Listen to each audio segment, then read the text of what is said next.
Senator Crago. Here. Senator Ide. Here.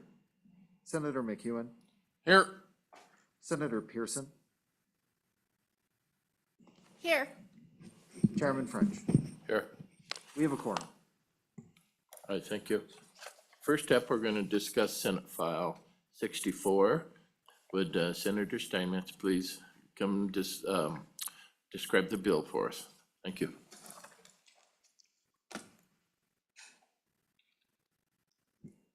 Thank you, Mr. Chairman, and good morning, committee. Thank you for bringing up Wyoming. We're on 64 first. Wyoming opposes mandatory electronic ID devices in livestock. That's the one you want to take first? All right. Well, as you know, Americans have built a comprehensive and effective disease traceability system, which has proven over the decades to be reliable, affordable, flexible, and the envy of the world in its ability to protect the food supply. Just as important is the system's protection of private property rights, assuring confidentiality, proprietary investments, and cost-adjustable aspects that fit the producer. Wyoming laws have codified the right to voluntarily identify livestock using historically reliable means, which include brands, back tags, tattoos, and ear tags. So as you know, we had a bill come through the Agriculture Committee this year requiring state-to-state agreements that our livestock board focus on that, because there is a caveat in the rule, which was not a law passed by Congress. It was merely a rule by the USDA.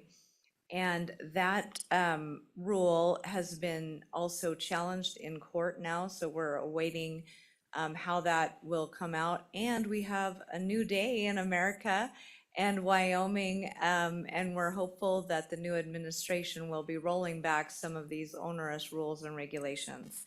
With that in mind, we didn't know at the time what we didn't know, so we have two bills to address this situation. This is a bill that works hand in glove with the one that we passed in the committee. If you look at the legislative findings, I'm just going to take you through a few of those.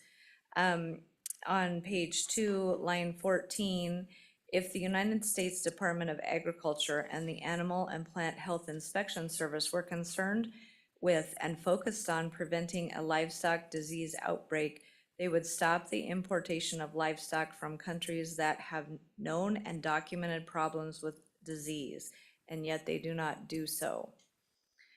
Going on to line 21, the vast majority of livestock affected by this mandatory electronic identification rule originate from wide open spaces and live on clean, disease-free pastures and not in confined areas with thousands of livestock coming from different areas. So those are two key components in the legislative findings. Also that this would only track 11% of livestock, and so 70% would have to, compliance with this rule would be the threshold to really get a handle on disease traceability. Going on to page 4, that is where we insert a policy statement that the state of Wyoming is opposed to this rule. And specifically on line 7, we have a voluntary traceability rule, and I see the good Speaker of the House is here behind me. That was his legislation in, I believe, 2020. I'll let him tell you more about that. But it clearly defines the terms by which the Wyoming livestock industry can continue to do business and have the right, and the liberty to use historically reliable, affordable, confidential, and voluntary methods of livestock identification, including brands, back tags, tattoos, and ear tags. And the other part about this law that is in the state of Wyoming is it requires confidentiality. We don't know who could get a hold of the USDA information, especially with the electronic transmission. Could that be hacked? How many people can find out how many cattle you have? Those types of issues are also a part of this. So what this bill does, other than opposing this, We would like to know, the costs for the software, the ear tags, the retrofitting of handling facilities, retrofitting of sale barns, cost related to additional paperwork, digital input filings, and everything that's necessary to comply with this rule. And then in subsection C on line 5, on page 5, the local veterinarians shall inform livestock producers of all available options under our state law. One of the things that's been happening is the veterinarians have not been giving producers a choice. And so that's an issue. However, in talking to the director today, Director True, there is a glitch with the tag company. I had called them about 5 or 7 days after the rule had gone into place, and they said there was absolutely no problem with supplying us. Now, since then, their attorneys have looked at the rule and they're not sure they can do that just yet. However, I have a call into some of our friends in DC to see if we can get this straightened out, and I'm sure that we can. But some have a stockpile. There are some veterinarians that do have a stockpile of these tags that can still be used. The company does have the tags. It's just they're afraid they're gonna get in trouble with the federal government. And then the section D, the buyers of livestock in the receiving state shall be responsible for tagging livestock if an electronic identification device requirement is mandated in the receiving state, unless the Wyoming livestock owner has voluntarily utilized electronic identification devices. And so that is pretty much the meat of the bill. It takes effect immediately. And that's pretty much the gist of it. And so I'd stand for any questions. Thank you, Senator Steinmetz. Can you go over that again? That was mentioned in the joint meetings throughout the summer, on the tags and the supply of the tags, and they were changing the tags, so you couldn't even get the old tags, or I'm still a little confused on that one. Well, Senator French, it is an evolving situation, and so, yes, and I think Representative Nyman might have some information on that as well. But when I initially called National Tag and Band, who makes a variety of tags for the USDA, they do poultry tags and all sorts of tags and bands. They have their headquarters, their distribution headquarters in Kansas. They have a stockpile of the metal clip tags. It's just, and they said they would be glad to supply whatever industry needed. However, now USDA has come at them and they're not distributing them at this moment. Okay.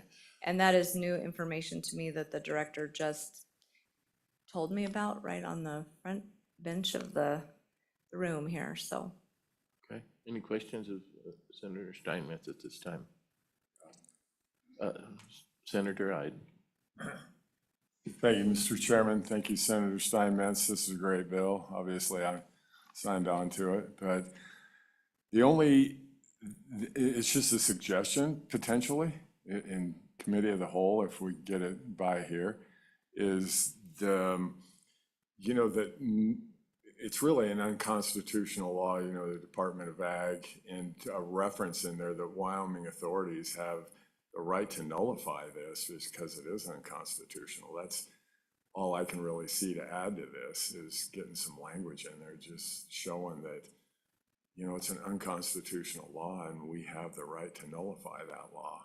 Because they can't just make that rule without a law, effectively. They try to, but that's, like, I guess with the Chevron decision, it's more of, you got to go to the courts now instead of let these agencies just, carte blanche, do what they want to. So thank you, Senator Steinmetz. Thank you. Senator Craigo. Thank you, Mr. Chairman. Senator Steinmetz, thank you for bringing this to us. I actually agree with all of the statements in there. My question is more on, less on policy and less on Green Book structure. So as I see it, and you tell me if I'm wrong, we're not really prohibiting anything. We're not really requiring anything. We're just putting a general policy statement into the Green Books. and you've been around this place a lot longer than I have. I mean, I'm still relatively new when it comes to doing this job.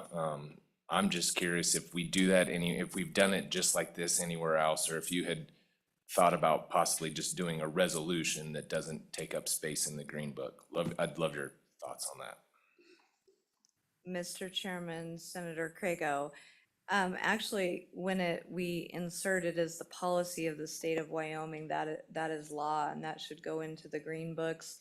Our legislative findings are the intent of the law, and one of our good Supreme Court judges, who you would know, who hailed from Goshen County originally, stressed the importance of legislative findings to us so that they could interpret what the law is. So the law would be with regard to the veterinarians, directing them on page 5 as to what they should do, and then it would be also the policy in section D, where we're saying it's the responsibility of the receiving state to put the EID tags in rather than the producers in the state of Wyoming.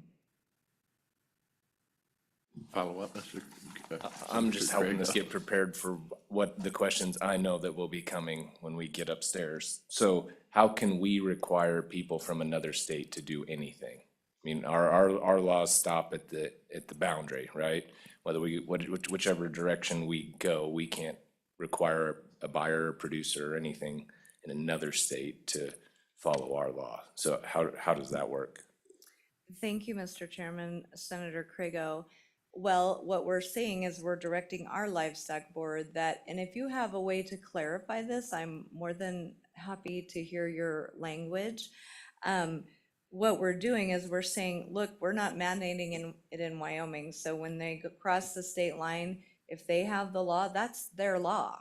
We're not telling them they have to do it. We're just saying, we're not complying with that law. So when they reach your state line, you put the tag in. If it's your state law, you put the tag in. Follow up. And this suggestion might be, we don't even need that language, that's their problem once the livestock, once the cattle leave the state of Wyoming, that if the buyer, when they buy in Wyoming, they know whatever risk they're taking. We might just take it out and say, that's up to them. Whatever happens in Nebraska happens in Nebraska. We can't control that nor worry about it. It's just a thought. Yeah, Mr. Chairman, Senator Crago, that's a good thought. I just want our producers and our veterinarians to be aware in our state that that is how we are looking at it. That is the policy of the state of Wyoming, and to be very, very clear. Thank you for the question. Senator Pearson. I just want to say thank you for bringing this bill. I agree with all the language in this bill. My question for you is do you feel like that this is another control mechanism where the federal government is clearly overreaching and trying to control producers, control the food supply, incur more costs on producers, things like that? And do you agree that we need to push back against the federal government on these issues? Mr. Chairman, Senator Pearson, I absolutely agree. We have long heard about conspiracy theories, but I don't know how many theories are out there anymore. We know that much of this is being pushed by the World Organization of Animal Health, and I do believe that there is an increased push to control producers and thus our food supply in many ways. And thankfully, we will have the ability to push back on that with the administration we have in Washington, D.C. right now. But I think our states need to strike while the iron is hot. We need to put things in place to protect our producers and our consumers. In the long run, what happens to agriculture affects everyone because we provide food and fiber for this nation. And so I believe these bills are incredibly important, and the stance that the state of Wyoming takes on these issues on behalf of our industries and our citizens is paramount. Senator Craigo. Sorry, my button won't turn green.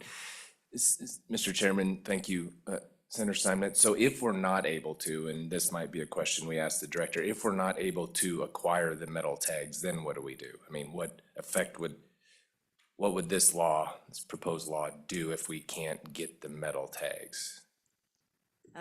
Mr. Chairman, Senator Craigo, there are other means of traceability allowed in Wyoming, and so producers would have those all available, just not the metal clip tag. From my understanding of my conversation with the director this morning, right here in this room. So it's a fairly new development that I haven't had a lot of chance to research, but he might have better answers. Just so that, to broaden the scope of our discussion, we took this issue to the Livestock Board Commissioners in October, I believe it was. I'll let the director tell us an exact date. When we were in Casper for Select Water, and Senator Pearson was in attendance at that meeting as well. They passed two resolutions mirroring this bill and the other bill that the Ag Committee passed at our last meeting. And so they are in full support of what we're doing as far as moving forward as a state as well. I don't know that they've read our bills. I know the other one they had, but I hadn't drafted this one yet. So just so you're aware, the Livestock Board is fully aware of this issue and is also pushing back. Any further questions of Senator Steinmetz at this time? All right, thank you. Thank you, Stick Mr. around. Chairman. Okay, I sure will.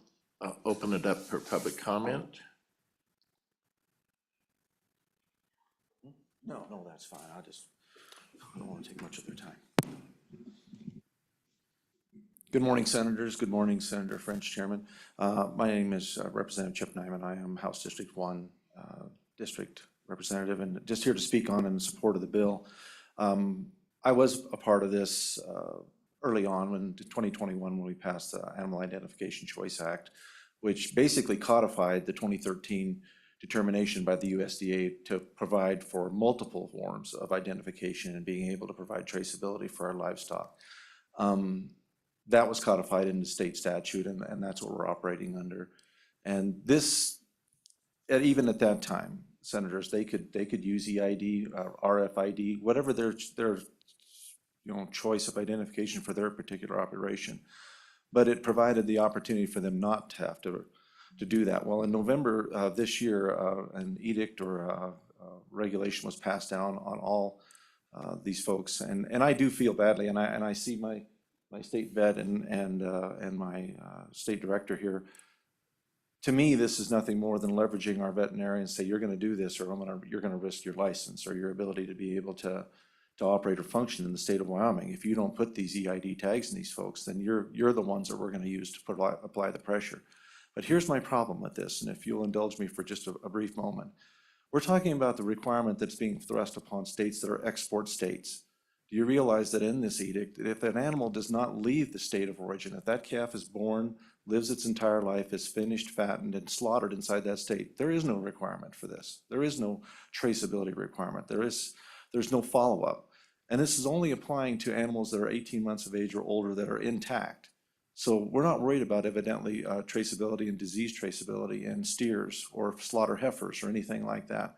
So I guess in my mind, and to speak to Representative Pearson's point a little bit, this to me is nothing more than an opportunity to reach into our ranches and our operations and be able, under the guise of disease traceability, and say we need and we require that you have this in order for you to leave your state of origin. And that's, I guess, the question that I have in my mind. And it's a bigger question than all this. And I appreciate the Good Bringers bringing this bill. But the bigger question here is, what are we really wanting to try to do?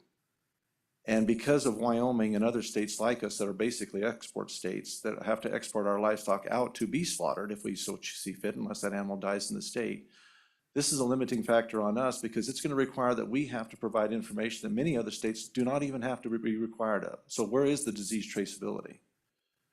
And that's the problem that I see in this, is that we're gonna have a state like Wyoming with a smaller voice that is gonna be the testing ground for their ability to be able to manipulate their veterinarians, because my vet told me, he said, I gotta put them EID tags in, Chip. He said, I can't not put them in. And I said, well, according to the rule, I can ask for any other tag. The only reason those tags have to be in that animal is if they're leaving the state of Wyoming. I just vaccinated about 125 head of replacement heifers the other day. I asked my veterinarian to put metal bright tags in those heifers, and he did. He said, well, what about when they leave the state? Well, then I'll have to cross that bridge when I come to it, because quite frankly, I hope and trust that this new administration will go back and rescind this order and allow us to be able to have the current traceability that we have. When asking my veterinarian whether or not we were going to be able to be more traceable than we are right now, can we find an animal any better after this than we can currently under our current rules and laws and identification systems that we have? He says, no. He said, we can follow that critter. He said, we can get them all the way back through brands and through sale transfers and back tags. He said, we can find out where they're at. He said, we keep these records on hand. So that circles back to my initial point. The only state that's really going to be able to be kept on track on this is Wyoming and other states that are export states. Texas, Oklahoma, Colorado, Iowa, Kansas, all are not going to be required to have this kind of traceability because that animal may not ever have to leave the state. So that goes back to my initial question. What's the point? And what are we trying to produce here?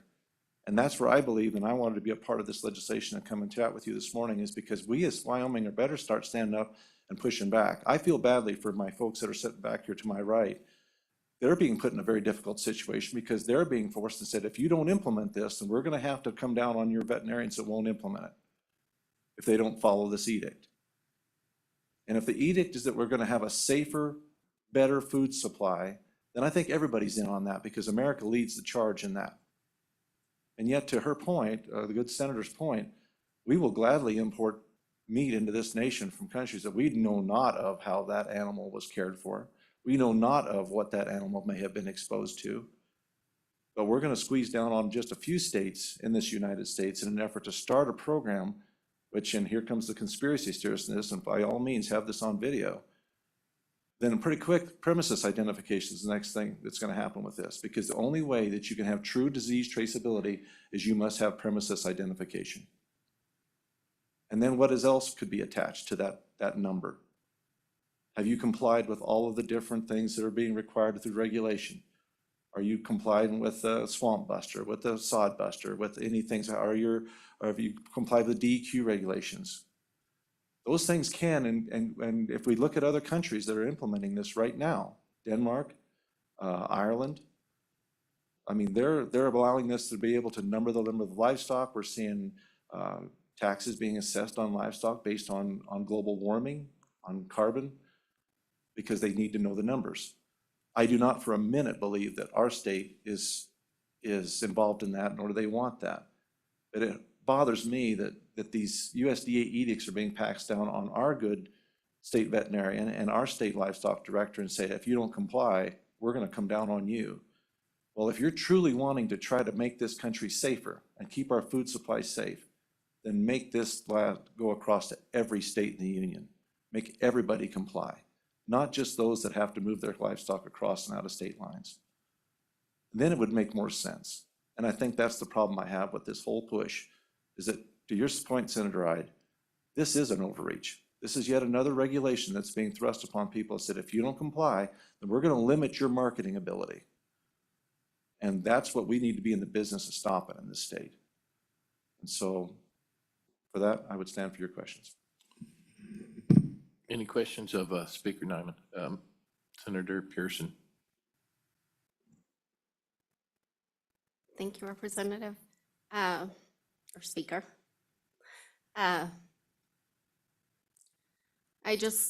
You were talking about the premise ID, and in the sheep industry, this has already happened to us.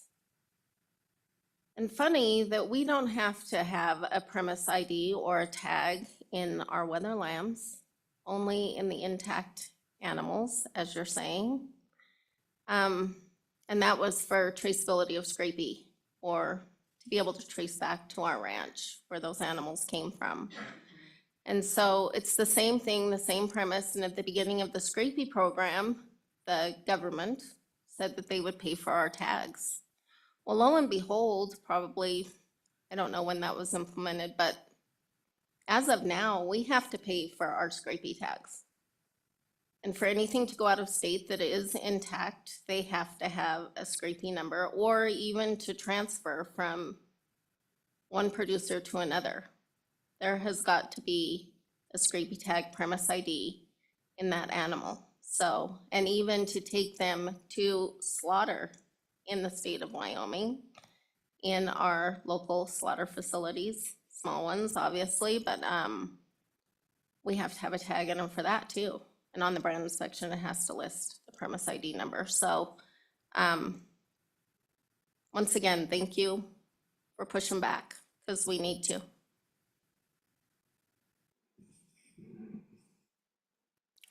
Further questions of Speaker Nyman? Senator Ide. Thank you, Mr. Chairman. Representative Nyman, good to see you here this morning.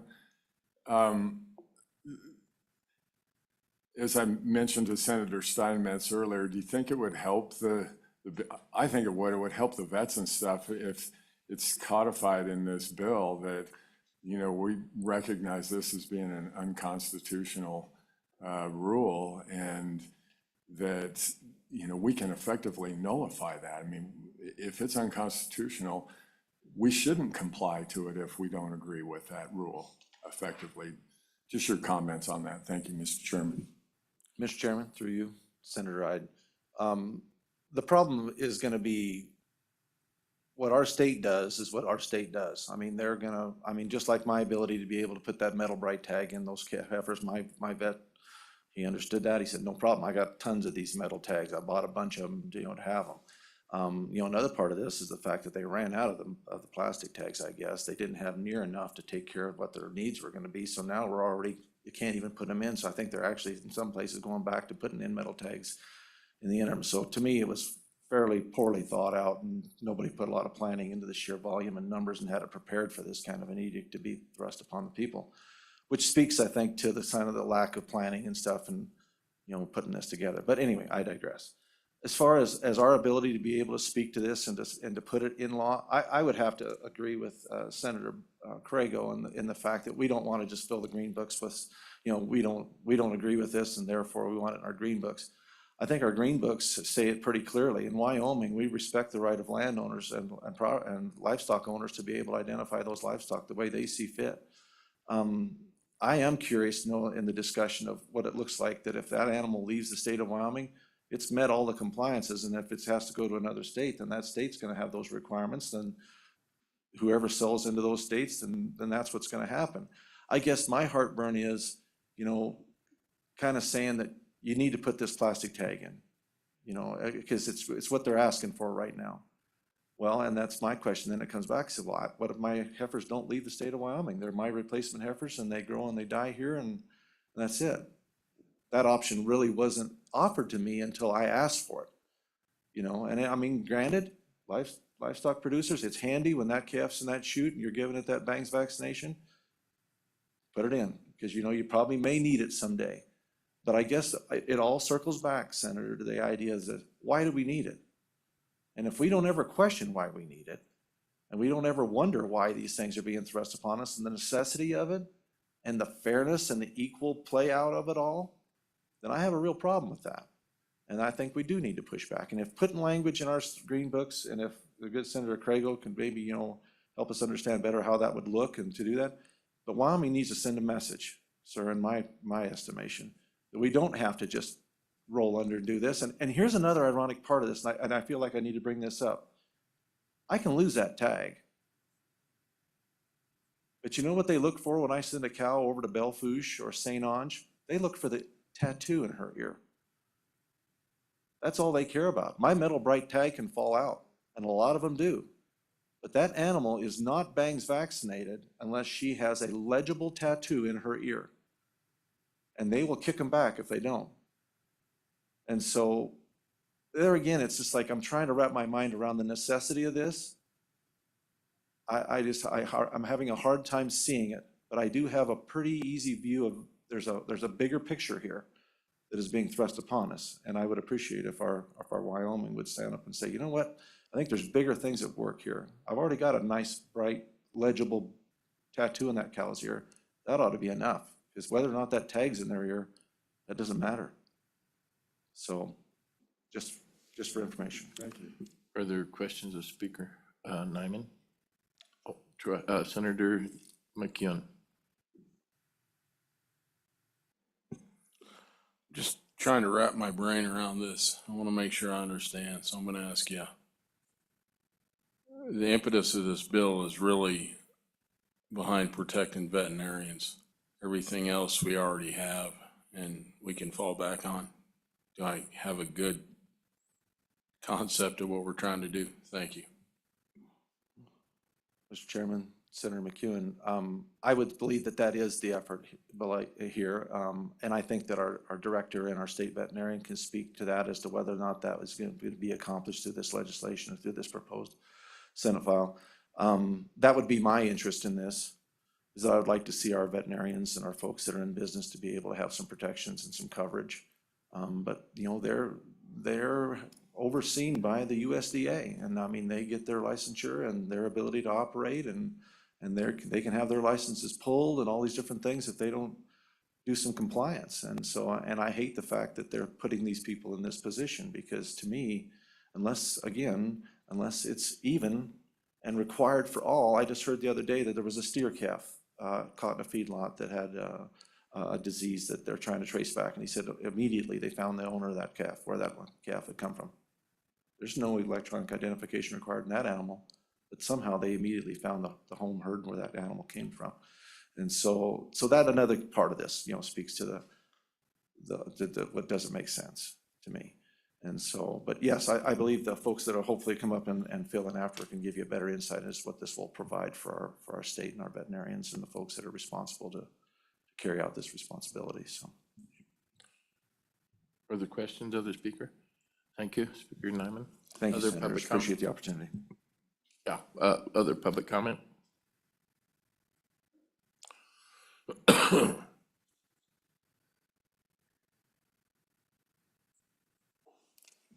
Please state your name for the record.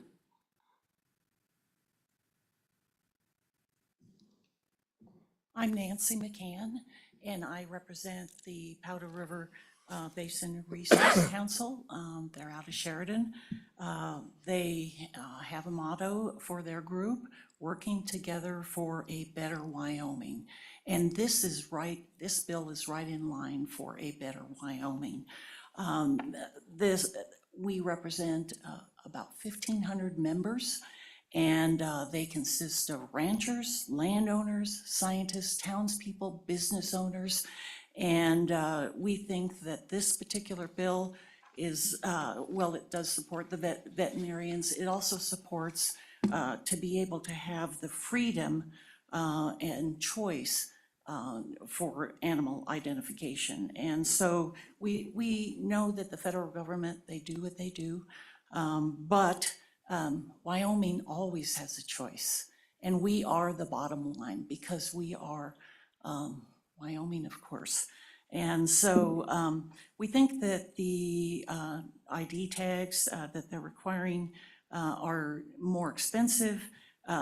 There's no proof that it helps control diseases just because you have an electronic ID tag.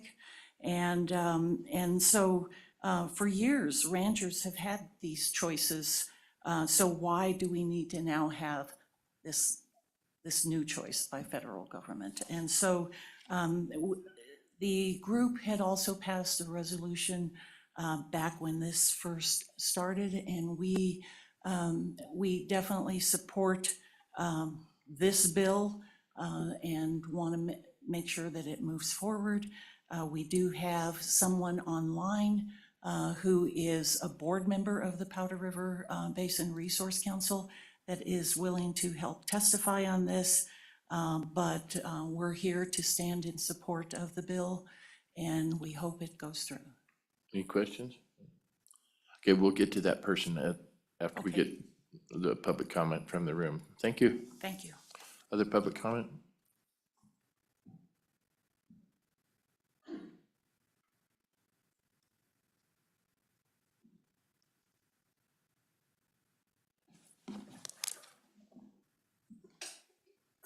Morning, Mr. Chairman, committee. I'm Steve True. I'm the director of the Wyoming Livestock Board. With me is Dr. Hallie Hazel, our state veterinarian. She'll identify herself when I get in over my head and she has to bail me out here. I want to make just a couple quick comments if I can.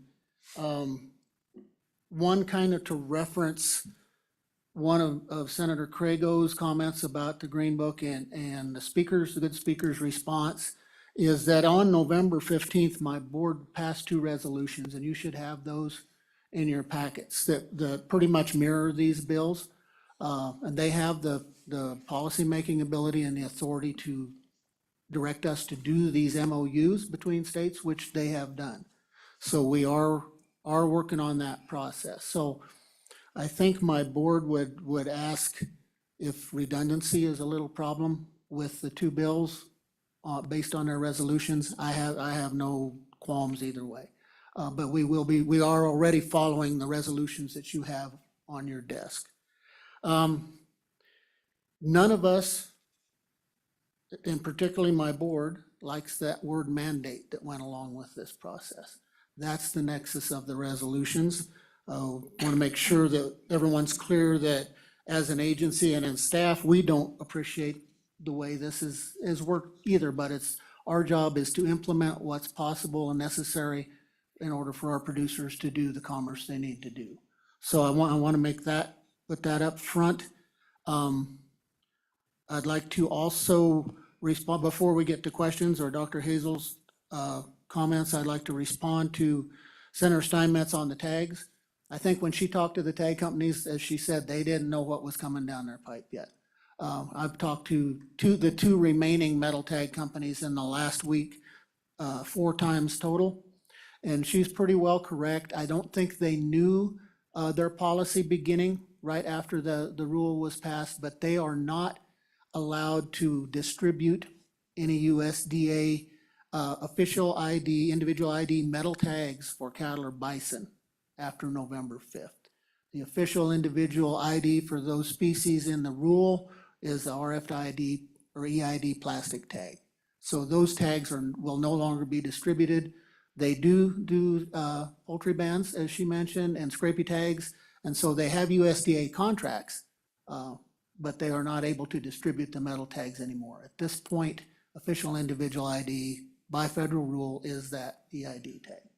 So that's the ban conversation. I don't know what movement there will be there without something happening at the federal level, as some kind of an injunction or a repeal of this rule. I'm going to let Dr. Hazel, and I certainly appreciate the speaker. He's the first person I've heard outside of us reference the threat to veterinarians accreditation with this, and I appreciate that. And Dr. Hazel will be able to speak to you in detail about that. That's one of our concerns. And it's also one of the concerns that comes with these resolutions of advising the veterinarians what they can do, because we can't advise them to not comply. I would point out to the committee, and I did this on the other side the other day, there's a podcast with one of the attorneys for the law firm that's prosecuting a case against this rule at the federal level. And at the end of her podcast, she wanted to make it certain that the producers understand that even though they're fighting this rule, there is consequences if you don't comply, or possibility of consequences of penalties from the receiving state and penalties from the USDA. And one of our concerns, Dr. Hazel and I's biggest concerns, is that a proper understanding of these statutes, if they go into the Green Book, for our producers, that they understand that you didn't just give them a free waiver to do what they want to do, because there's potential consequences for them. Because at this point, if you want to ship interstate, that's the rule. Now, there is an exemption under the rule, which is the MOUs we're working for, and I'll explain that if you have questions on that, or I'll explain it anyway. But it's important to understand that we're not going to issue any consequence to a producer who doesn't comply. That's his business. But we can't protect you if the other state or if the federal government wants to come back at you. And you guys can't protect them either. So the producers need to understand that. Until this rule changes, it's the consequence of compliance with any rule. So just want to make that clear. And I do want to comment quickly on the final section, or the section that Senator Craigo mentioned about the out-of-state buyers. That's out of our wheelhouse. That's a negotiating tool. That's part of the contracts that buyers may make. Who pays for what? Who paid for the scale? Who paid for the trucks? Who's paying for what? That's not something we would never enter into a contract or ask to see a contract unless there's a proof of ownership dispute from my brand inspection section or in law enforcement. So we don't have the capability of knowing what people do and who pays for what. And I think that would be us entering into their private business or forcing the livestock market to an out-of-state buyer to, now you're telling them how to do their business when how they pay for charges. So I think that's maybe a section that you need to be careful with. But again, that's just me pointing out an observation with that. So, Mr. Chairman, committee, I think I would take any questions you have on this. Quick description of the MOUs and the exemption for you. There is, again, Speaker Nyman mentioned something else I hadn't heard from anybody else. He understands that the FEID tags are in the original group of IDs available in the 2013 rule. Some folks think it's a brand new thing, but it's always been there, always been available. We have lots of producers using lots of those tags around the state for both for brucellosis programs and for their own production use. So those tags have been around in Wyoming for a long time. I appreciate his understanding and representing that to you. There are other things in there. The exemptions that still apply under the new rule are brands can be used as official individual ID in lieu of other kinds of paperwork if the shipping and receiving state agree, and only if the two states agree. Those are the MOUs we are pursuing at this point. So it has to be careful, and it was mentioned, I look like my glass case there. Has to be mentioned that any exemption that we give or any advice we give to a veterinarian about the options that are available under this program are going to be subject to those vets that are shipping cattle into a state where we have an agreement. We can't advise any other vet on any other exemption if it doesn't apply. So we'll advise them. These are the exemptions. That there's that one. There's brands. There's tattoos if the receiving and shipping states agree.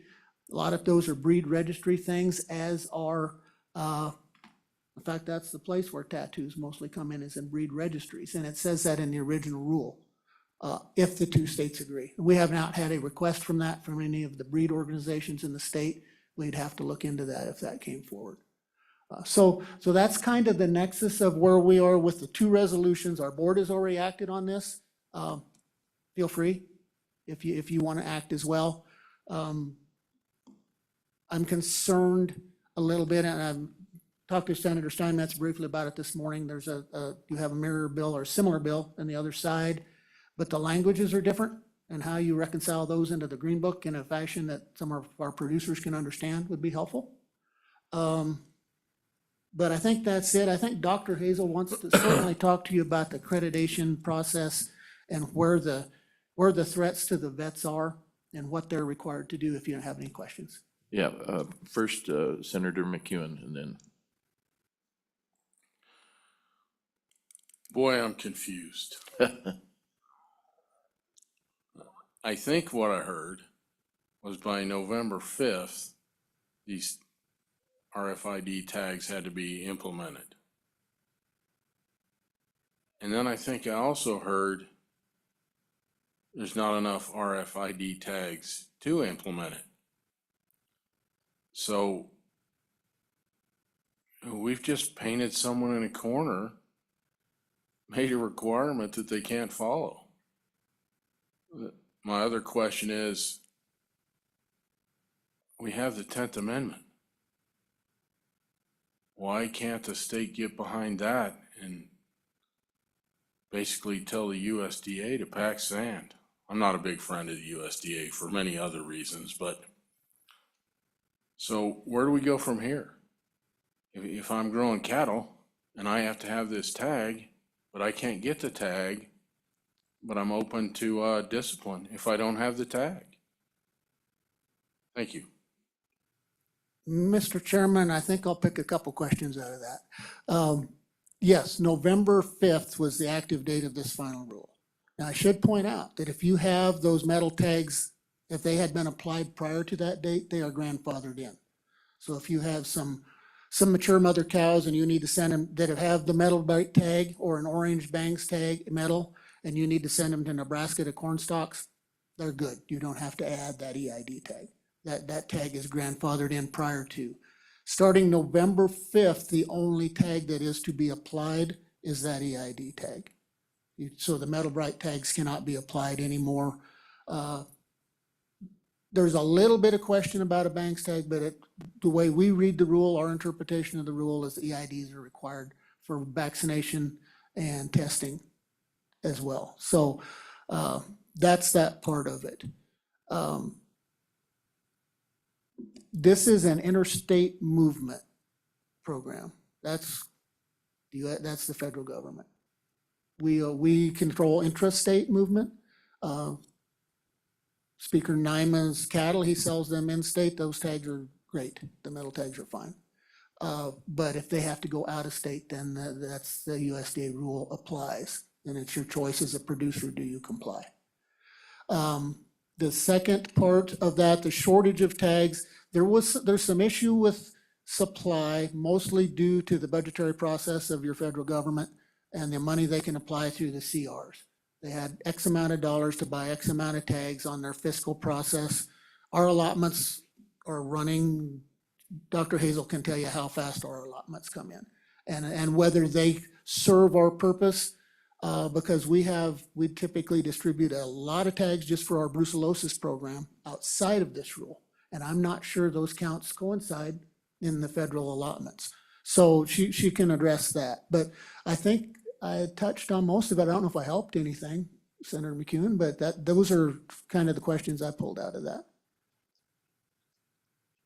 I should note too, that there are tag makers, RFID tag makers that have tags. You can buy them yourself if you need to, or your vet can buy them and he can charge you for them.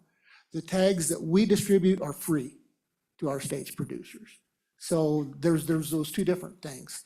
Kind of goes to where Senator Pearson got to with the scrapey tag. But you can buy some, and some more of those are available, but we cannot pay you back or reimburse for those. We can only distribute the federal tags free. Okay, follow up, Mr. McEwen, Senator McEwen.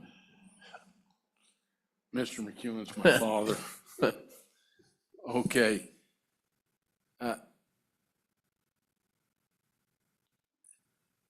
I'm gonna go back to, if I'm gonna sell a cow outside the state, when it gets to the state line, should be the buyer's responsibility to put the tag on it if they want the tag on it. Pretty soon we'll have the government telling us how to feed cattle and where we can move them and what fences we can use. And then we'll get into the ID process of everything. And as far as things being secure, and this is a question, how many databases has the government had that have been broken into and information stolen? And if it doesn't really stop disease, what's the real reason you think they're doing it? Thank you, Mr. Chairman. Mr. Chairman, I want to touch on one thing in the databases, and I want to thank this body from last year in the budget session. Dr. Hazel has a brand new operating system where we store Wyoming information. And Title 11, Chapter 18, 117 that has been referenced this morning gives us the ability to protect that information. So that's what we have done and can do. That's more related to disease programs, but nonetheless, our brucellosis program makes us on the radar of every state we export to anyway. So I just want to point that out. We have that in there. I can't speak to what the federal government's after or any of that. That's out of my wheelhouse for this purpose. We can only offer information on this bill. We're obviously for the process because my board has passed the resolution and we're actively involved in that. There just had a couple points that I wanted to point out, and I certainly want, due to your previous question about the vets, I'd like Dr. Hazel to touch on that process a little bit. Senator Craigo. Director, could you tell us which states we are working on with to acquire MOUs? How many, which ones? I think that'd be helpful. Mr. Chairman, Senator Craigo, so we had them strike named states out of the House bill the other day.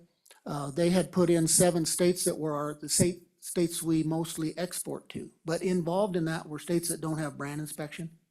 So in order to make this MOU under that brand inspection exemption, they need to be able to reciprocate. I don't see much value in trying to get a deal with Kentucky. You know, they don't do brand inspection, and the way they commingle southeastern cattle before they ship them up here, we want all the import rules to apply. So we're working with all the brand states right now. We're actively involved with one that testified at our board meeting, trying to find the best language we can find with them before our 2 states then branch out and try and forge other agreements with the other brand states. But right now, it's going to be the 13 brand states.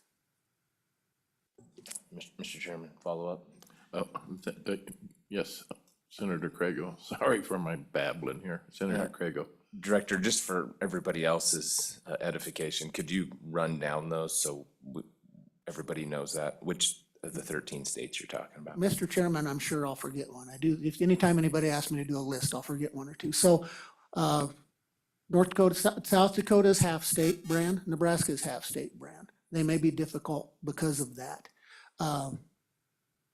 Wyoming, Montana, Utah, Idaho, Colorado, Nevada, New Mexico, Oregon and Washington have programs that are in flux. Depends on what administration's in there. We'll have to look at them when we get there. Mostly we're gonna start surrounding right now because that's where the bulk of our cattle go, and see what we can accomplish with those states. Be Wyoming, Colorado, of course Wyoming, Colorado, Utah, Idaho, Montana, North Dakota, and then we'll talk to South Dakota and Nebraska, but I think they'll be difficult because of their programs. And New Mexico, I should add them. Follow up, Senator Craigo. Thank you, Mr. Chairman. Director, what about, a lot of our calves go to Texas, Oklahoma, some of the southern states. What about, will we be able to get agreements with them, or what's that look like? Mr. Chairman, Senator, again, I will have to find something we can reciprocate on. And those states probably aren't too interested based on the reasons that the speaker gave. They can be pretty well enclosed markets. They don't import enough. The cattle they import from us are basically cattle that are exempt from the rule anyway. They're feeders and we're bringing stockers this way, and those cattle are not under the rule. And I'll let Dr. Hazel, I'll mess up the cattle that are actually under the rule, but I'll mess that up. At this point, we're going to go to the sponsor, and Dr. Hazel will get to you. All right, Senator Steinmetz. Thank you, Mr. Chairman, for letting me chime in. I just wanted to add to Senator Craigo's question, so thank you for your indulgence. Senator Craigo, I have been working with 7 other states that are passing similar legislation to ours, including Colorado. Representatives from other states, when they saw our legislation, and I sent out to all the other Ag Committee chairmen in those states when I was serving in that capacity. And many reached back, as well as Representative Nyman had some contacts in other states from some work he was doing. So far 7 states have reached back. I have sent them the packet of all our information, how to, what our voluntary traceability rule was that we had passed, and then the other 2 bills that we are working on, especially the state-to-state agreements. And so 7 other states are looking at legislation to pass in their states as well regarding this issue. Senator Craigo. Thank you, Mr. Chairman. Which 7 states are those, Senator? Senator Craigo, if I could go back and look through my notes and get that to you later today, I would like to do that. I hadn't come prepared to answer that question. I have a lot of scribbles in my notebook. Thank you. Thank you. we're at an hour on the subject. Not that it's a very important subject, so, but let's try to be succinct in our comments. Director? Mr. Chairman, I'll just make one more comment. Something that the body needs to understand too, as we forge these MOUs or attempt to, we have to be able to protect our state due to our constitutional and statutory mission to protect our producers from disease. So we have to work around our import rules and stuff as well as we're doing these. It's not we're all gonna send cattle back and forth willy-nilly. We can't do that because each state has its own set of import requirements, as do we. So that's just something to point out. Thank you. Okay. Dr. Hazel, you're up. Chairman French, thank you. And so I'm Dr. Hallie Hazel, Wyoming State veterinarian. I'd like to explain briefly a little bit about cattle movement and veterinary accreditation. So as far as livestock movement in the United States, each state sets its own import rules for movement. Those rules can be, of course, more stringent than USDA, but not less. Those states, all states have adopted USDA rules as regarding official ID. So 840 tags are required for movement to the classes of cattle that are included in that rule. Feeder cattle less than 18 months of age are excluded from the rule. Dairy cattle, all rodeo and exhibition cattle, and all breeding cattle are included in that rule. And I believe that Speaker Nyman made mention to that as well.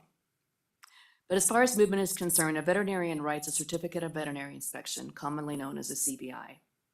The ability to write that CVI is done through what's called veterinary accreditation. Veterinary accreditation is a program that is done by USDA, and all veterinarians to be able to write a CVI, to do brucellosis vaccination, to do any regulatory testing, have to become accredited by USDA to do those things. If they violate rules, USDA rules, or any movement rules, interstate movement rules, or are violating regulatory testing rules, they lose that accreditation and they lose their ability to write a CVI for animal movement. So if they were to not put in the tags that are required for movement to another state, they are at risk of losing their veterinary accreditation. I want to make that clear. Like I said, other states set all their rules. It's not up to us to set their rules. And livestock have to meet those rules, and the veterinarian has to write that on the CVI. If livestock move without a CVI, there are violations towards that producer that are investigated by IES, which is the Internal Enforcement and Investigative Services from USDA, and other investigators on both sides of both states. So veterinarians are required to do veterinary accreditation for CVIs. I just wanted to make that clear that a CVI is required for movement and that we do have to follow the rules that are set forth before those cattle leave our state to move to another state. That's extremely important to understand. Thank you. Questions for Dr. Hazel? Senator Pearson? Thank you, Chairman. Hello, Dr. Hazel. So my question for you is, Mr. True said that you can't advise the veterinarians not to comply. And I understand that, but could you tell them that if these animals stay within the state, there is no need for these tags? And if they choose to sell out of state, that the vet could come out and tag them prior to shipment? Chairman French, Senator Pearson. So a couple of things on that. 840 tags are required for interstate movement. That is correct. Brucellosis vaccination is required in our state for all females 12 months of age and over. Brucellosis vaccination requires official identification. Official identification is now defined as an 840 EID tag. The metal tags that were applied, that were previously discussed, were done in violation of official identification and in violation of the rules for brucellosis vaccination. So to officially brucellosis vaccinate a female animal, female bovine in our state, an 840 tag is required. Veterinarians can definitely be informed that an 840 tag is only required for movement. As also mentioned previously, we have a a large percentage of our producers that already use 840 tags. We typically distribute anywhere from 120 to 100, well, from 120 to 200,000 tags per year, EID tags to our producers. And we have requests from many, many more than that. So a vast majority, probably the majority of our producers in the designated surveillance area already use EID tags for management purposes. So yes, we can inform them of that, but as long as they're writing a CBI or doing any brucellosis vaccination, they have to have an 840 tag.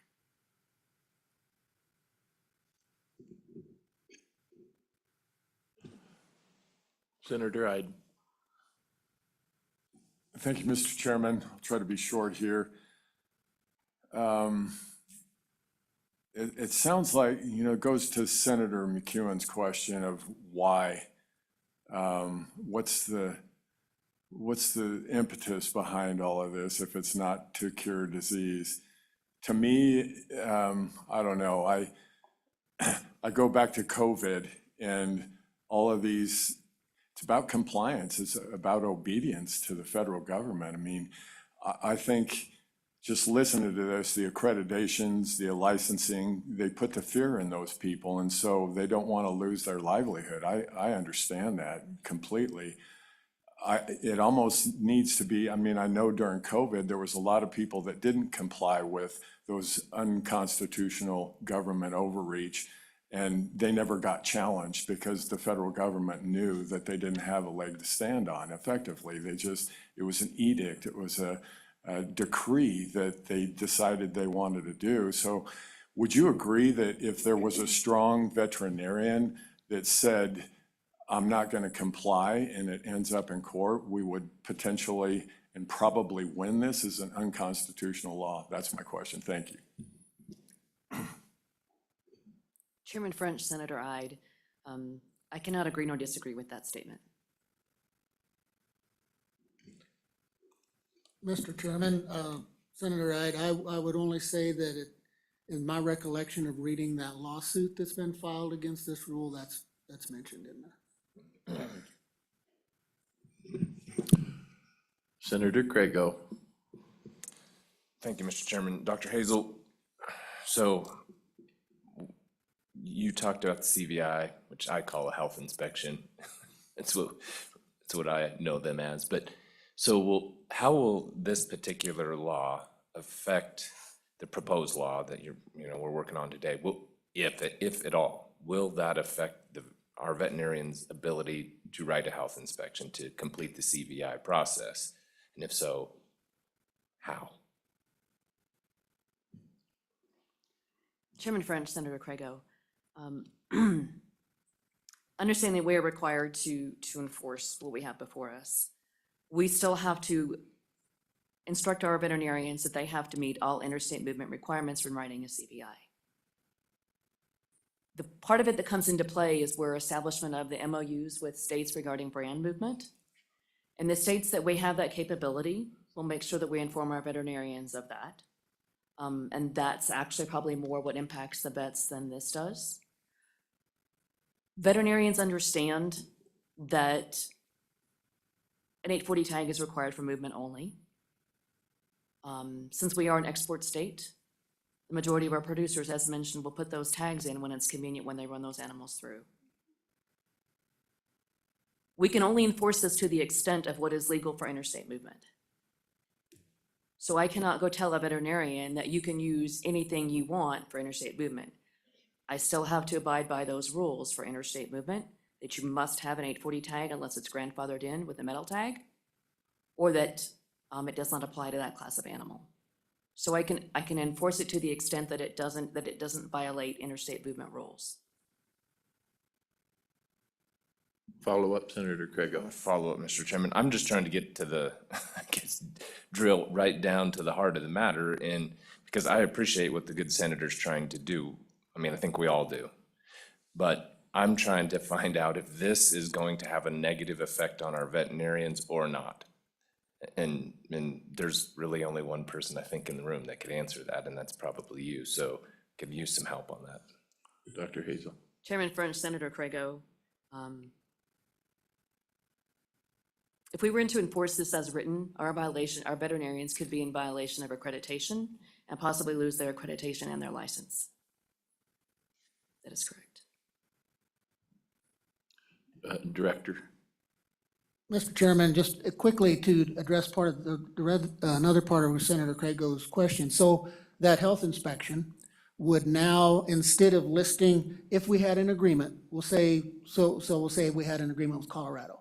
And a veterinarian, when they made that health inspection to Colorado, would list that brand inspection for purposes of ADT because of our agreement, rather than listing all of the IDs, which would be required under the federal rule.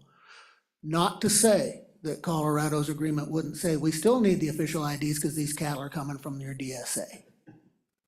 But for the purposes of the health inspection, as far as the ADT rule goes, the brand inspection would be the official ID pursuant to the agreement between the two states due to the exemption in the rule about an agreement between the two brand states.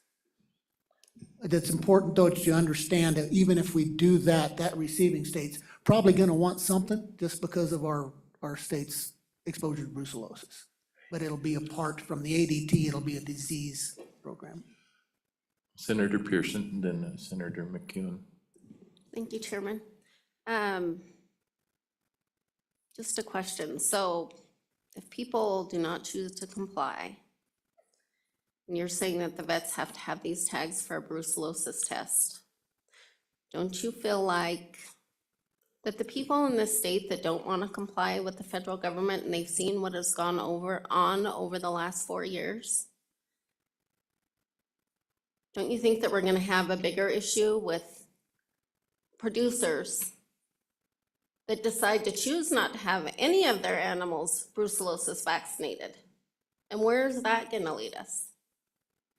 And so, I mean, that's my question to you, because I feel like that if we do not stand up, you're going to have producers in this state that are going to say, well, I guess we're just not going to have the vet come out and brucellosis or do a brucellosis vaccine in any of our cattle anymore either. And that is a true concern. Thank you. Dr. Hazel? Chairman French, Senator Pearson. So fortunately, we have not had any concerns with violations since this started in 2013. Our producers in the DSA have been used to using metal tags, as they are, knowing that official ID has been required for, so long before I've ever been around. So compliance has not been a question. We've been using 840 tags actually since 2013. So I honestly cannot say that a lack of compliance has been an issue within our state with regards to vaccination or brucellosis testing. Should that occur, we will see an increase in brucellosis in our cattle in the DSA, which will directly impact our ability to export cattle. So should they choose not to vaccinate, and should we choose to have what we will have for the brucellosis in our state, that will directly impact their ability to market their cattle. So there is a way you need to decide which is more important. But honestly, we do not have any compliance issues with the tags currently, especially in the DSA. Thank you. Senator McEwen? I'll be quick, Mr. Chairman. I just want to make sure I heard something that I think I heard. If we enter into an MOU with another state and we decide, let's say we're talking to Montana, and the only thing you need to put on your cow is a pink ribbon on the right ear, and both states are in agreement, are we okay then? Thank you, Mr. Chairman. Mr. Chairman, Senator McEwen, pink ribbons do not show up in my brand inspection statutes. So I know what that exemption allows is if a brand inspection certificate may be considered official ID for the purposes of the interstate movement of those cattle if the two states agree. So it would be, we sent cattle to Montana. If Senator Ide sent cattle to Montana and we had an agreement there, his vet would write on that health inspection, the brand inspection number, considered ID, knowing that we have that MOU with that state. That's what that would be. That's all it can be. It has to be the brand inspection certificate that our other units offer the movement capability with. That would then become the official ID under the MOU only with that state. Does that help? It does. And I appreciate your answer. I'm going to get busy on writing legislation for pink ribbons. Thank you. Further questions? At this point, stick around. We got other public comment we need to get to, but stick around. There may have further questions for you. Is there other public comment?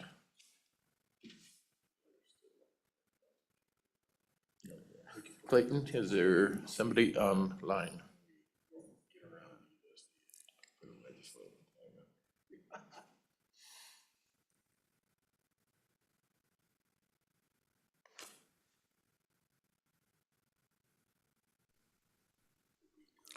Can you hear me?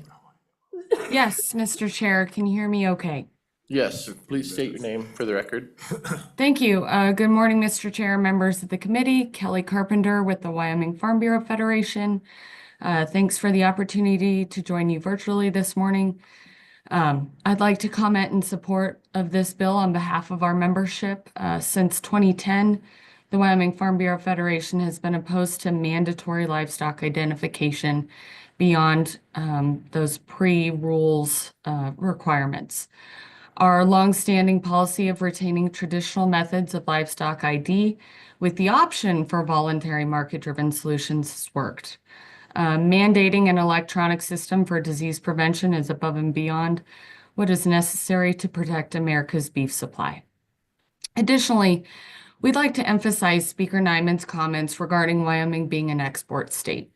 That's an important distinction that should be taken into account when considering this bill and makes the case for support even more robust. That said, we support our veterinarians and hope this bill could help them do their jobs within the parameters of their licensure. We also support the efforts being pursued by the Livestock Board in terms of the MOUs as well. I'll keep it brief. So finally, we sit in support of this bill, and I'll be happy to take any questions. Is there any questions of Kelly? Seeing none, thank you for your comments. It's Thank much you. appreciated. Do we have anyone else online, Clayton?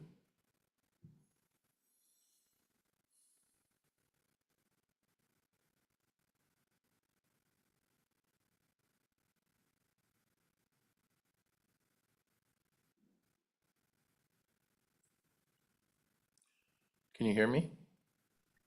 Yes, good morning, Chairman French, members of the committee. My name is Era Arano with the Rocky Mountain Farmers Union. We're a general farm organization, and our members represent the entire variety of agriculture in our region, and they determine our policies.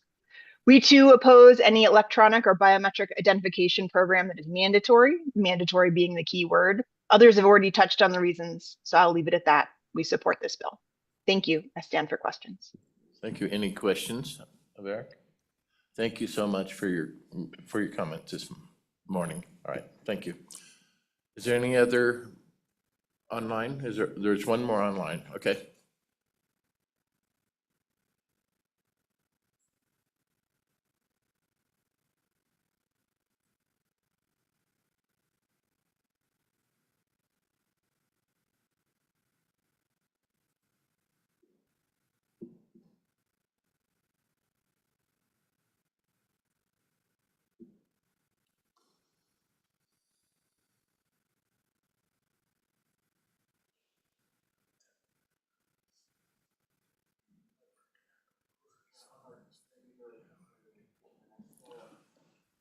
Say that again, Clayton.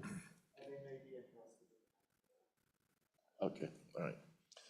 Is there further public comment? Senator Steinmetz, do you want to come up and wrap this up for us? Thank you, Mr. Chairman. Just to wrap up, as far as the veterinarians on subsection C, they're just informing the producers as to what their rights are under Wyoming law. So that's a subsection C on page 5. And then it would be our laws are not just written for our agencies, they're written for our people. And so we want to make it clear to them that it's their choice whether they comply or not with this, and how they send their cattle across state lines. I mean, obviously, that is their choice of contract and all of that, but it's still their choice, and they need to know what their options are. Okay, thank you, Senator. What's the board's thoughts here on this bill? The bill's been moved by Senator Pearson, a second. Second by Senator McEwen. Okay, so is there any amendments on page 1? Page 2? Page 3? Moving over to page 4. Anything? Page 5. Page 6. Seeing none, are you ready for the question? Senator Craigo.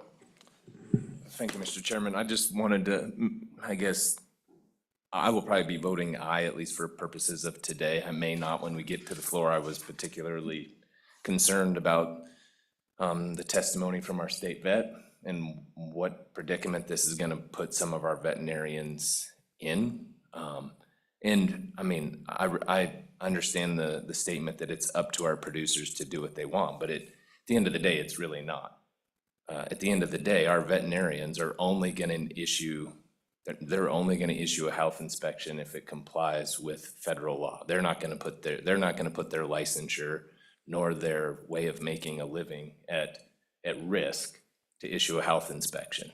They're just not going to do that. And so, I mean, I don't, and maybe this is something we can work on between now.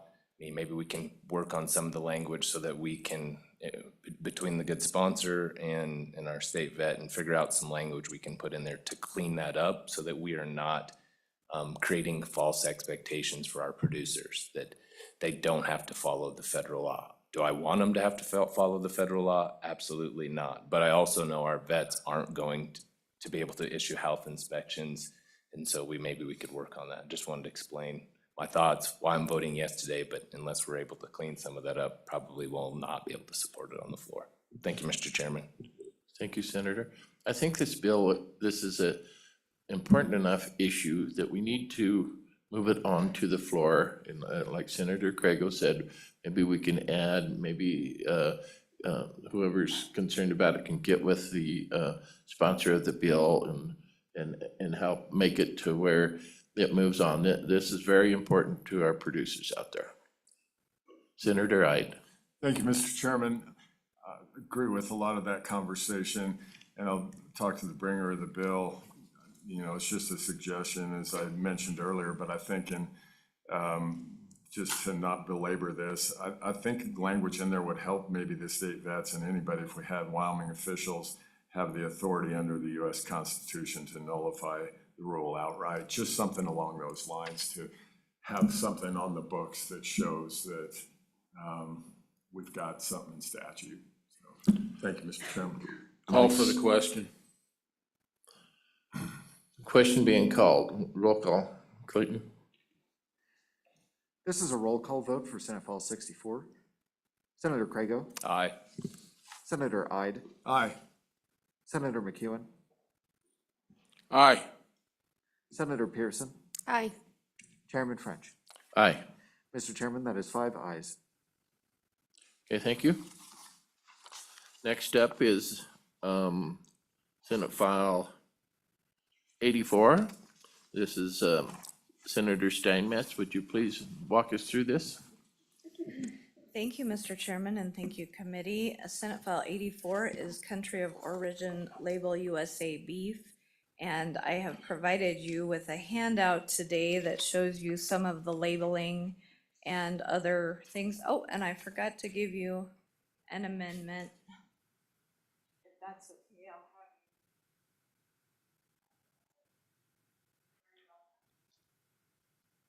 I'll have.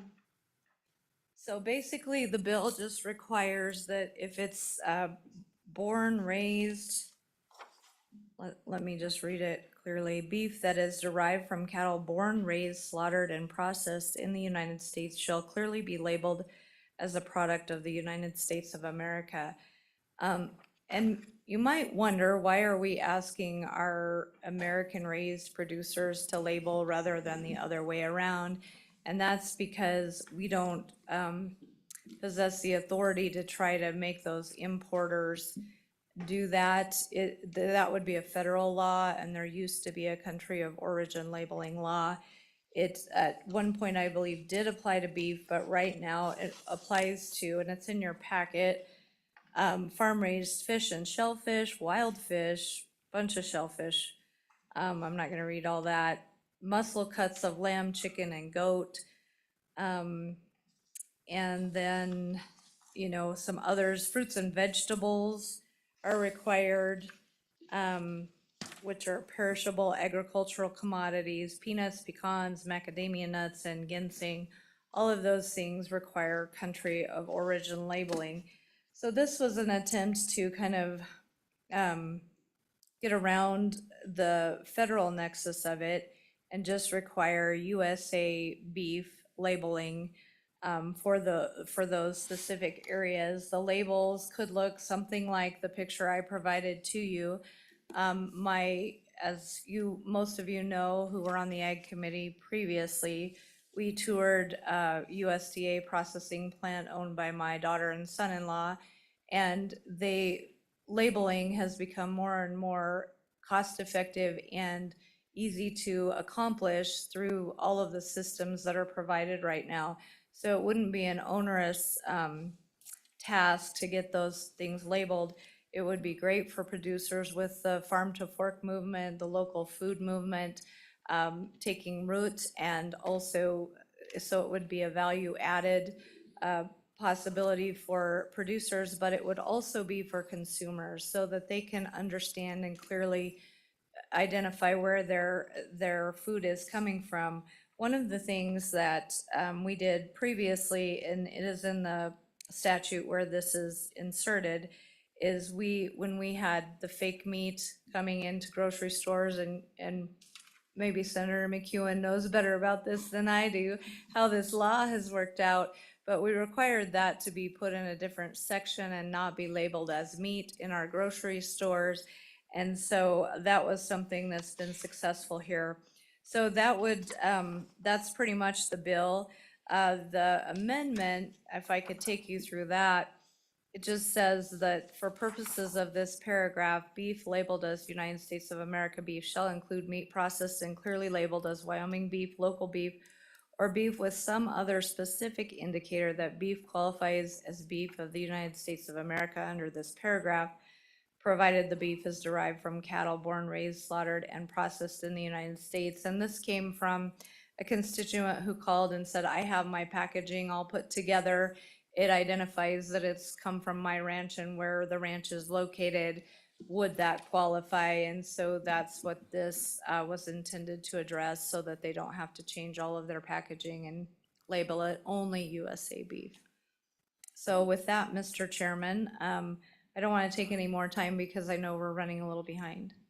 Thank you, Senator Steinmetz. On your amendment, just a question, you're just mentioning beef, is that labeling, will it include sheep, chicken, what other things? Mr. Chairman, this is only for beef because in the packet I provided to you, those other food products are covered under the federal law. Oh, okay. All right, thank you. Any questions of Senator Craigo? Thank you, Mr. Chairman. Senator Steinmetz, does this apply? And I'm just trying to wrap my head around how this would work. So beef gets shipped into a grocery store. We happen to know someone who owns one of those. When beef gets shipped into the grocery store, if it's not labeled, what happens, right? So they buy beef from out of state, from a wholesaler, comes into our local grocery store. The way I read this, as it fits into the current statute, that retailer would have to make sure it says product of the US before they could sell it to the public. Am I understanding that correctly? Mr. Chairman, Senator Craigo, yes, I mean, if it's USA beef, they would need to identify it as USA beef. If it's not, if it's from Brazil or somewhere else, then they'd need to know that too. Follow-up, Senator Craigo. And thank you, Mr. Chairman. I am not in the grocery business. I have no idea. We might phone an expert here in a little bit, but others, if you're buying your beef from out of state, because we don't have a ton of in-state facilities or not enough product that we can do that, are other states doing this? Or are the other wholesalers doing this? How will that all work? Mr. Chairman, Senator Craigo, I don't know. This was a bill Hans Hunt and I brought probably in 2018. It was an idea to get around because we were trying to make the exporters, the Brazilian beef and the Mexican beef and all that other beef label, but there was so much of it and it was so confusing. We decided to go this way instead. So I honestly have not looked at what other states are doing on this. I was more concerned with a Wyoming solution for a Wyoming problem. Senator McEwen. Thank you, Mr. Chairman. I really don't so much have a question, but I want to make a couple comments, Go ahead. just to sort of help people understand how this works. We go through different warehouses, we pick suppliers, and it comes in a box or a carcass, depending on what the order is. As it comes in, it's labeled what country it came from. It literally has a product ID number. When we grind hamburger, we have to provide a log of every piece of meat and the ID number into the hamburger. Hopefully, we won't get our RFID tags on carcasses, but that could be next. But we know where it comes from. And I really like the law. But I'm gonna tell you, you look at this picture where it says product of the USA, we can do that with our scales, which by the way, I'm still paying tangible personal property tax on. Sorry, I can't help myself sometimes.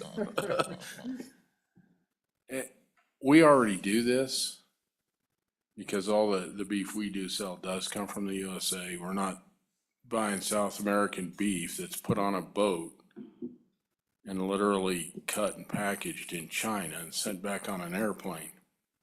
And there's many large retailers that do that. 95% of the meat you buy in a grocery store anymore is not cut in that store. It's all prepackaged. And so I guess my point is we make sure we put product of the USA on there because it's a huge marketing advantage and it's a good program.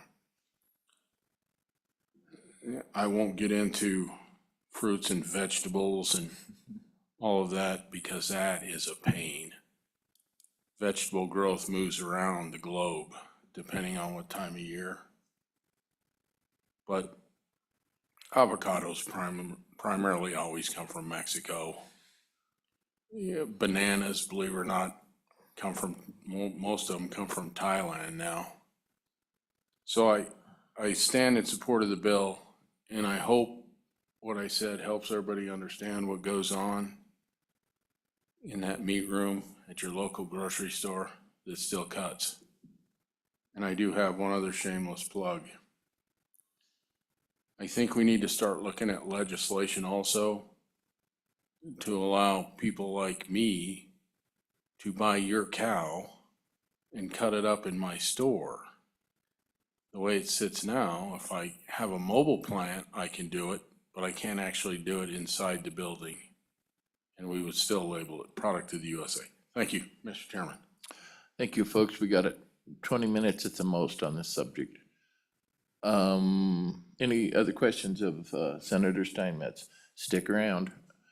Public comment? Anybody? Oh, Mr. Miyamoto?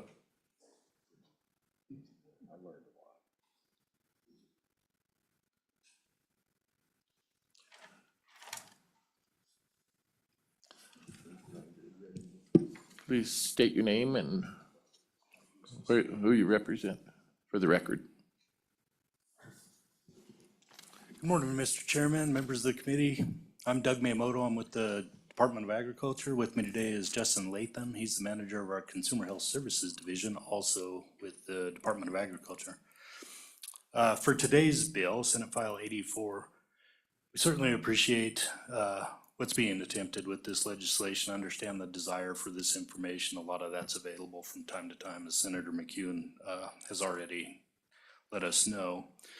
From our standpoint at the agency, we would have a difficult time implementing this legislation. However, because some of our local retailers and wholesalers may not be able to tell us, nor can they find out if that product is born, raised, slaughtered, and processed in the United States. Sometimes that information is available. So there may be data that you have that come with primal cuts or boxed beef that's further divided in the store, and that it may disclose the country on that, in that information that accompanies that boxed beef or those primal cuts or carcasses. But it's not required. And so our concern with this is that we're being asked to regulate our local businesses and our owners and penalize them for selling beef without a label when they don't know, in some cases, whether that beef is a product of the USA. Because it's simply not a requirement for importers, processors, brokers to segregate and label beef from outside the country right now. 10 years ago, a little more than that, it was. The bottom line is that Wyoming retailers and wholesalers in many cases can't prove that the meat should be labeled as US beef. Some packages may contain commingled meat, may have 2 steaks from a Canadian carcass and 2 from a US carcass, or any combination. We won't have the documentation available to us to be able to disprove any misbranding has occurred. So I think from our standpoint, I don't want to put our inspectors in a position where they're going out and trying to regulate people when the grocery store owner or the wholesaler may not have that information at hand to be able to comply. I don't want to put them in that predicament either. We do have documentation and source for cattle processed in Wyoming, however. So we are capable of implementing a program if we wanted to do a mandatory state origin label. If we were interested in making a label that said Wyoming beef, we can develop that label and we can require its application to meat products derived from cattle born, raised, and slaughtered in Wyoming. Because we have touch on those processors within the state of Wyoming, we can implement that. We do have the data if it's all contained within the state of Wyoming. But what we can't do is currently prove that somebody is bringing in boxed beef, primal cuts, or carcasses from outside the state of Wyoming and compel them to disclose information that they may not have access to. I'm happy to answer any questions that you may have. Senator McCune. Thank you, Mr. Chairman. I would gently push back a little on this. We already have to do the labeling on all produce and nuts. You could almost use the same argument, but I don't know for sure that all the bananas in this box came from one field. We have buyers that go all over the place and buy in lots. And I think if we worked with suppliers and we had the lot numbers, it might be possible to figure out where it comes from. So I just kind of want to push back a little. Thank you, Mr. Chairman. Mr. Chairman, Senator McCune, yes, you're correct. For many products, there still is mandatory country of origin labeling requirements as part of import. And so beef and pork and lamb. That was remanded about 10 years ago now. I can't remember how long ago that was. It was about a decade ago. Used to be mandatory country of origin labeling, and then that part, beef, for today's purposes, no longer required. And so, yeah, you oftentimes do for many other products know, or they have to attest where that product is from.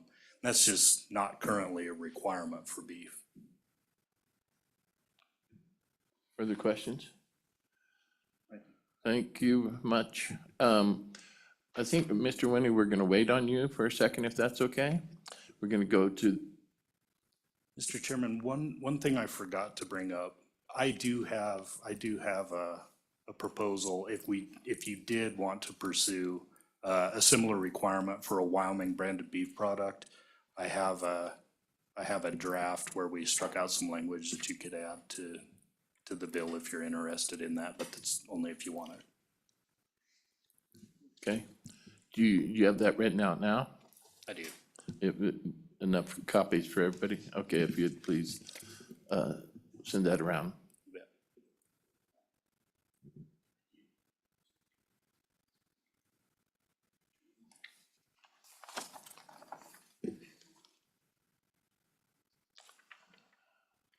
Thank you.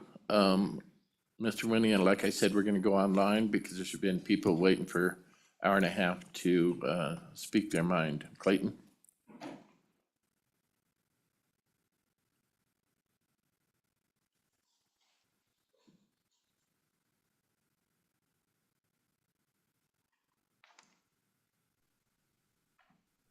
Can you hear me? Yes, Mr. Chair. Thanks again, Mr. Chair, members of the committee, for the opportunity to join you virtually. Kelly Carpenter, Wyoming Farm Bureau Federation. Our membership sits in firm support of this bill.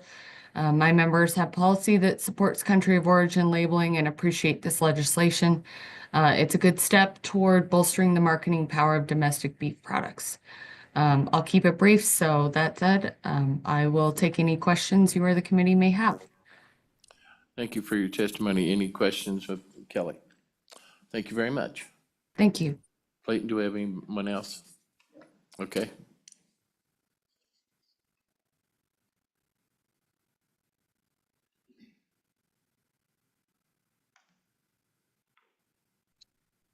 Can you Hello, hear me? Chairman French, members of the committee. My name is Era Arano with the Rocky Mountain Farmers Union. While we do not have a Wyoming-specific policy, we note in our federal policy that our members support country of origin labeling and therefore this bill. Thank you. We stand for questions. Thank you for your testimony. Any questions, Hunter?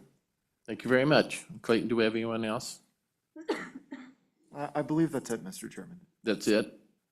Okay. Okay. Next, Mr. Winnie, state your name for the record. Mr. Chairman, Bill Winnie, Sublette County, speaking for myself. I read labels, and I make a distinct effort to buy U.S. products, or Wyoming for that matter, if I can tell. I assume something that is non-labeled to be of foreign origin. I had an experience buying a Christmas present a year or so ago for my grandchildren that I discovered when shipping info came up that it was originating in Shanghai, China. And I went back to the company and said, you know, I'm not going to do business with you people again. I support the USA. I support the idea of labeling for Wyoming, and I would buy preferentially Wyoming and then USA. Subject to your questions, thank you. Any questions? Seeing none, thank you for your testimony. Any other public comment? And I'm asking everybody to please make it brief if we're going to have a chance to try to work this bill before we have to do it another day. Please state your name. Hello, I'm Nancy McCann, and I represent the Powder River Basin Resource Council. And unfortunately, our person wasn't able to get online. But I want to say that we are here to stand in support of this bill as it's written. And if there are other amendments, we certainly would be interested in the Wyoming labeling. But as it stands right now, we do support it. So thank you very much, Chairman and committee. Thank you. Thank you. Any questions? All right, any other public comment? Senator Craigo. Mr. Chairman, I just had one more question for the director, if I could. Yes. Please. Sure. Sure can.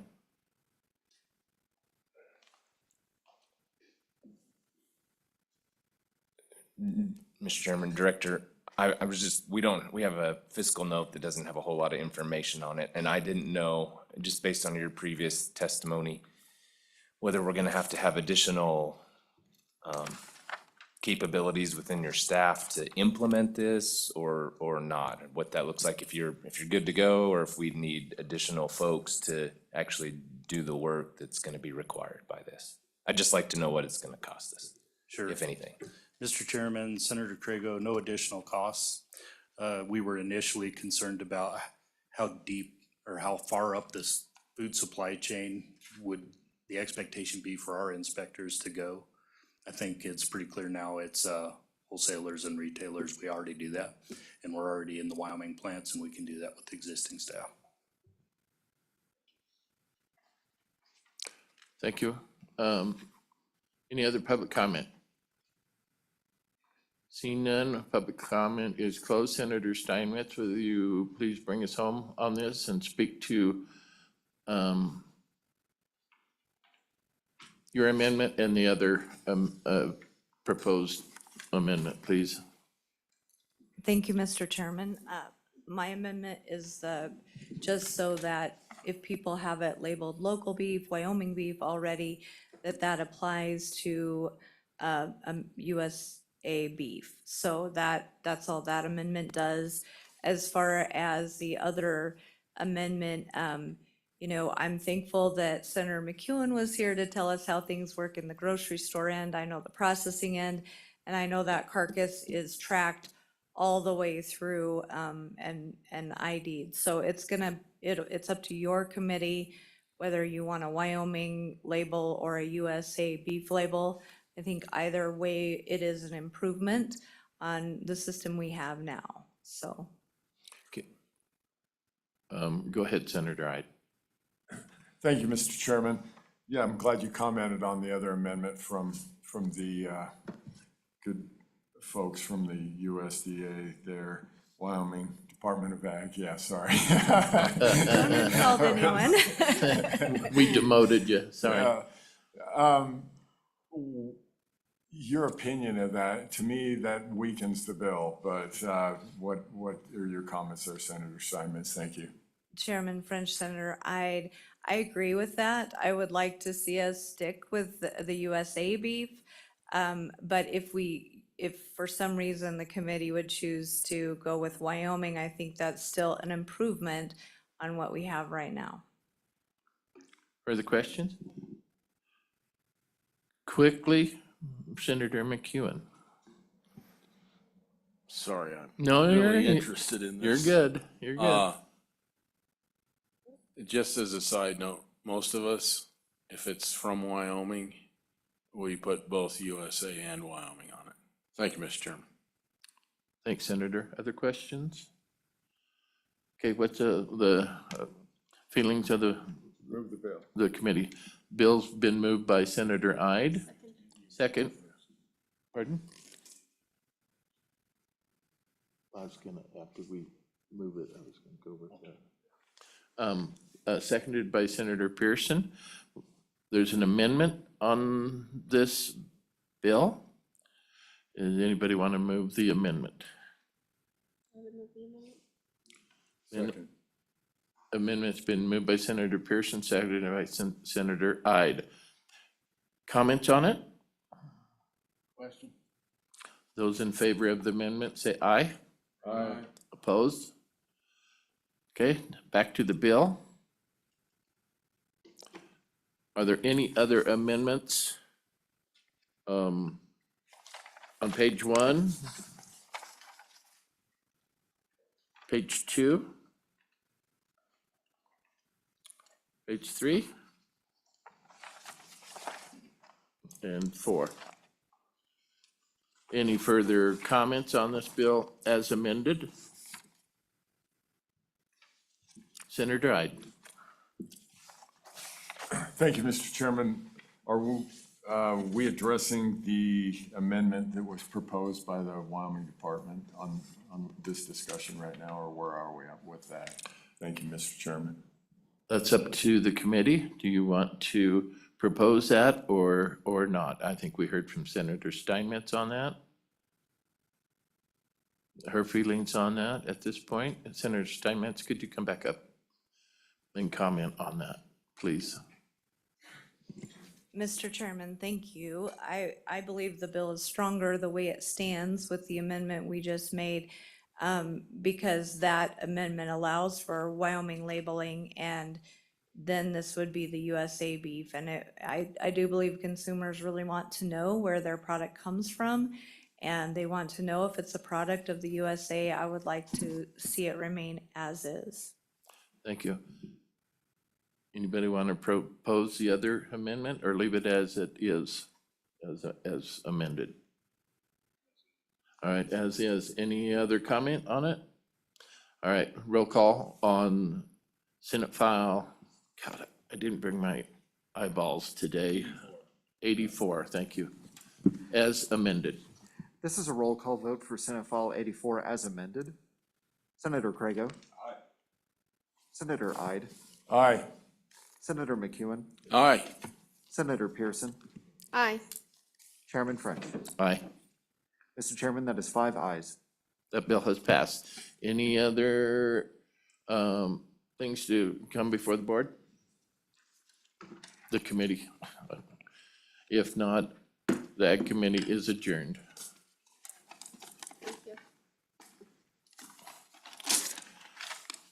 Please